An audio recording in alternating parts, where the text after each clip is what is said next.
आपने बहुत से जंतुओं को उनके बच्चों के साथ देखा होगा। क्या आपने कभी सोचा है कि इन बच्चों का जन्म कैसे होता है? क्या यह इंसानों के समान हैं या अलग हैं? आइए जानते हैं। उस बाघ को देखिए। प्रजनन वह जैविक प्रक्रिया है जिसके द्वारा वयस्क बाघ अपने संतति पैदा करता है। क्या होगा अगर बाघ प्रजनन नहीं करेगा? धीरे धीरे बाघ बूढ़ा होकर मर जाएगा। उनकी आबादी कम हो जाएगी और वे विलुप्त हो जाएंगे। इस प्रकार बाघ और अन्य जानवरों की प्रजातियों के बने रहने के लिए प्रजनन आवश्यक है। पौधों के बारे में क्या सोचते हैं? क्या वे भी प्रजनन करते हैं? जी हाँ, यहाँ तक कि पौधे भी अपने उत्पादन करने के लिए विभिन्न तरीकों से प्रजनन करते हैं। पौधों में प्रजनन दो प्रकार से होता है, अलैंगिक और लैंगिक। पौधे बिना बीज के अलैंगिक रूप से प्रजनन करते हैं। आइए अलैंगिक प्रजनन के प्रकारों के बारे में जानते हैं। मास स्पाइरोगाइरा जैसे पौधों में विखंडन देखा जाता है, जिसमें पौधों के विखंडन से नए पौधों की उत्पत्ति होती है। कायिक प्रवर्धन प्रजनन की एक अलैंगिक विधि है, जिसमें विभिन्न भागों से नए पौधे उत्पन्न होते हैं। स्ट्रॉबेरी प्रवर्धन कायिक प्रवर्धन द्वारा होता है। जलकुंभी तने के माध्यम से अलैंगिक रूप से प्रवर्धित होते हैं। शकरकंद रूपांतरित जड़ों के माध्यम से प्रवर्धित होता है, जिसे कंद कहा जाता है।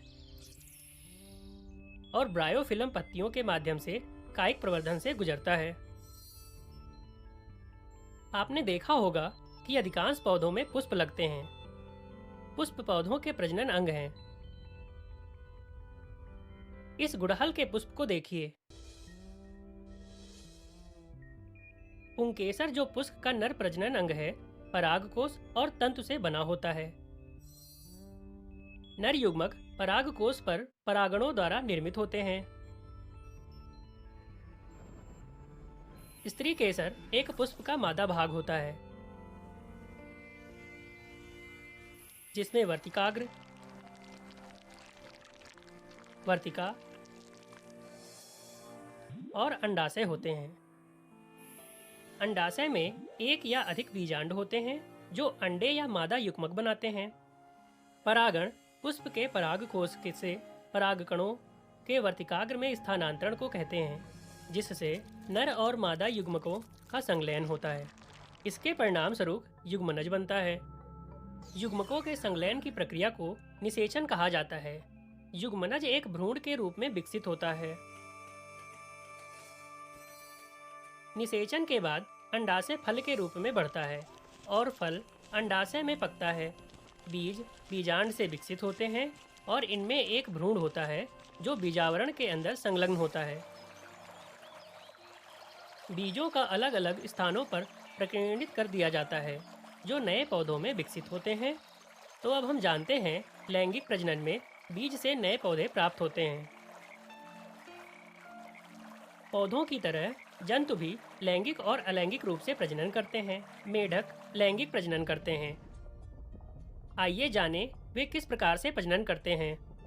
मेढकों में प्रजनन तब शुरू होता है जब नर और मादा मेढक पानी में एक साथ आते हैं। शुक्राणु और अंडाणु का संलयन प्रजनन की शुरुआत करता है। शुक्राणु अंडे के संपर्क में आता है और उसके साथ संलयित हो जाता है। इसे निषेचन कहते हैं। शुक्राणु और अंडे के केंद्रक संलयित होकर निषेचित अंडे या युग्मनज बनाते हैं। निषेचन मादा शरीर के बाहर होता है। इसे बाह्य निषेचन कहते हैं। अंडे के अंदर भ्रूण तब तक बढ़ता रहता है जब तक कि वह टैडपोल ना बन जाए। टैडपोल विकसित होता है और समय के साथ कायांतरण के माध्यम से मेढक में विकसित होता है। मनुष्यों में निषेचन आंतरिक रूप से होता है। आंतरिक निषेचन के बाद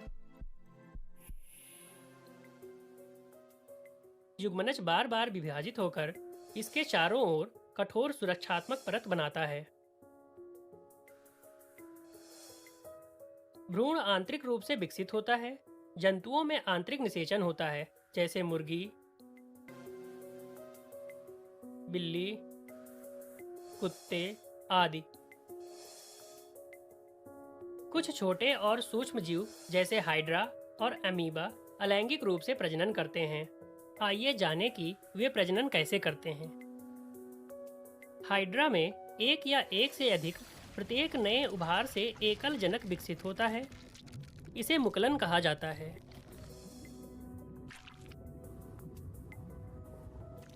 अमीबा, जो एक कोशिकीय जीव हैं, अलैंगिक विधि से प्रजनन करते हैं।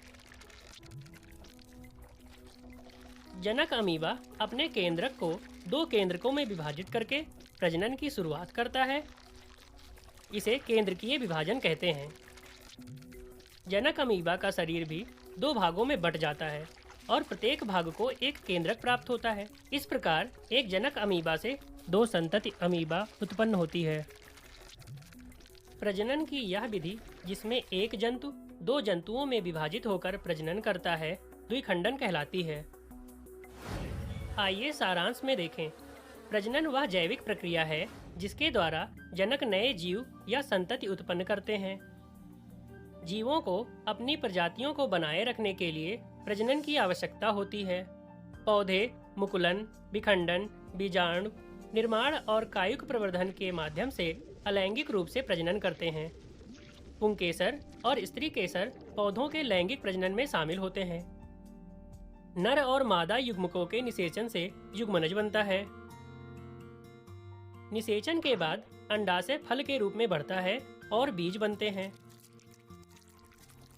जंतु शुक्राणु और अंडाणु के संलयन से लैंगिक प्रजनन करते हैं। मेढक में बाह्य निषेचन होता है। मुर्गी में आंतरिक निषेचन होता है। मुकुलन के माध्यम से हाइड्रा अलैंगिक रूप से प्रजनन करता है।